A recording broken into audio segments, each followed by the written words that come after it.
স্বাগতম নতুন একটি ভিডিওতে।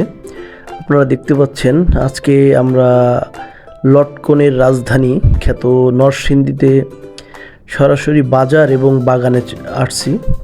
তো এখন সরাসরি দেখতে পাচ্ছেন আমরা বাজারে চলে এসেছি। লটকনের সবচেয়ে বড় বাজার এখানে মরজাল নামক যে স্থানটি, এই মরজাল বাস স্ট্যান্ডের সাথেই লটকনের সবচেয়ে বড় বাজার এখানে বসে। এখানে আসার ঠিকানা হলো আপনি ঢাকা থেকে সিলেটগামী অথবা ভৈরবগামী যে কোনো বাসে এসেই মরজাল নামক বাস স্ট্যান্ডে নামলেই আপনি দেখতে পাবেন থরে থরে সাজানো লটকনের ঝুড়ি। মানে এখানে এত পরিমাণ লটকন যে কি বলবো, এত ভালো লাগে। আপনি যদি পরিপূর্ণ একটি সিজনে আসেন, যখন লটকন গাছে এবং বাজারে প্রচুর পরিমাণ পাওয়া যায়, আপনার এত ভালো লাগবে। আমরা এই বাজারটা ঘুরে দেখেছি এবং জানার চেষ্টা করেছি যে এখানে লটকনের দাম কেমন। কিন্তু সত্য কথা বলতে, আপনি যদি অনেক বেশি পরিমাণ কেনেন যে পাইকারি হিসেবে, তাহলে হয়তো অনেক কম দামে কিনতে পারবেন।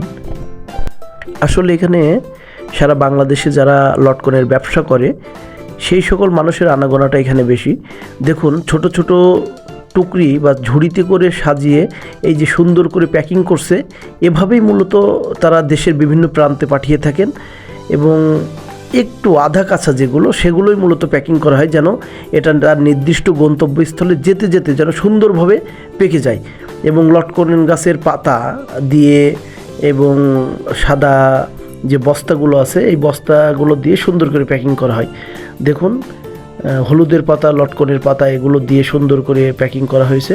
এভাবেই দেশের বিভিন্ন প্রান্তে চলে যাবে আপনার আমার সুস্বাদু লটকন।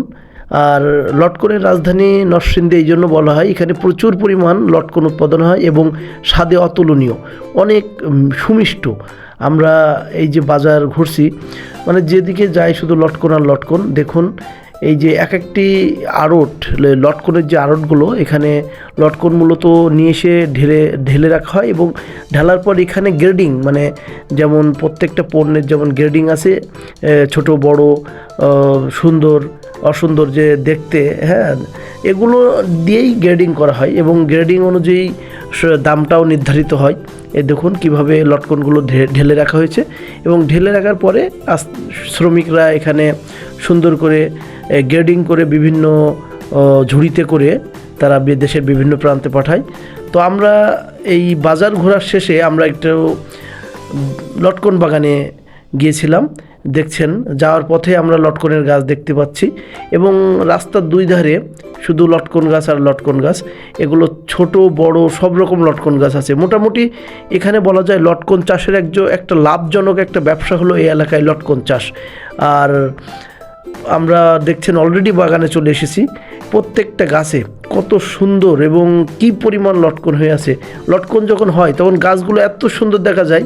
দেখুন এটা কাঁচা লটকনও কত সুন্দর দেখা যাচ্ছে, মনে হচ্ছে যেন ওই যে মুক্তা পাওয়া যায় ঝিনুকের মধ্যে, সেই ছোট ছোট মুক্তার দানাগুলো যেন ঝুলতেছে গাছে।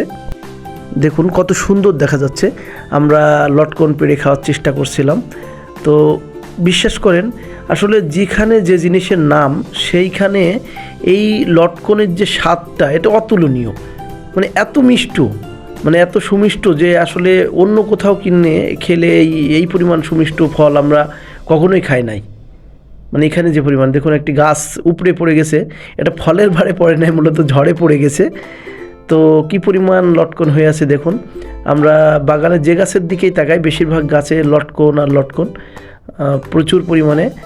আমরা ফুল সিজন, যখন লটকনের পরিপূর্ণ সিজন, এই তো কিছুদিন আগেই গিয়েছিলাম, যখন লটকন ছিল প্রায় প্রতিটি গাছে লটকন ছিল। এবং আমরা অনেক বড় একটা বাগানে গিয়েছিলাম, কিন্তু ওনারা বললো এটা অনেক ছোট বাগান তাদের দৃষ্টিতে বা তাদের ভাষায়। তারা বললো এর চেয়ে অনেক বড় বড় লটকন বাগান আছে। দেখুন কি পরিমাণ লটকন এবং প্রত্যেকটা একটা ছোট্ট গাছ, ছোট বড় যত যে গাছই হোক না কেন, প্রত্যেকটা গাছে প্রচুর পরিমাণ লটকন হয়ে আছে। একটা গাছ, ওনারা একটা হিসাব দিল যে একটা গাছ কমপক্ষে যে লটকনই ধরুক না কেন আর যতটুকুই ধরুক না কেন, কমপক্ষে 10,000 টাকার নিচে কোনো ফল হয় না। আর ওপরে একটা লটকন গাছ থেকে 40-50 হাজার টাকারও লটকন পাওয়া যায়। দেখুন কি পরিমাণ লটকন ধরে আছে, অনেক সুন্দর দেখায়। হ্যাঁ, এই গাছটা যদিও পড়ে গেছে, মানে যে পরিমাণ লটকন হয় এবং যে গাছটাতেই লটকন আমরা দেখি না কেন, মানে মনে হচ্ছিল প্রত্যেকটা গাছই যেন তার আলাদা একটা সৌন্দর্য নিয়ে দাঁড়িয়ে আছে। যাই হোক, সিজনাল ফলগুলো আপনারা খাওয়ার চেষ্টা করবেন। এই সিজনাল ফলে বিভিন্ন রোগ প্রতিষেধক থাকে এবং সুমিষ্ট লটকন সবসময় তো পাওয়া যায় না। যখন এটা সিজন, খাওয়ার চেষ্টা করবেন। ভালো থাকবেন, সুস্থ থাকবেন। দেখা হবে নতুন কোনো ভিডিওতে। এবং সুযোগ পেলেই আল্লাহর অপরূপ সৃষ্টি আমাদের এই সোনার বাংলাদেশের বিভিন্ন প্রান্ত ঘুরে দেখবেন। আল্লাহ হাফেজ।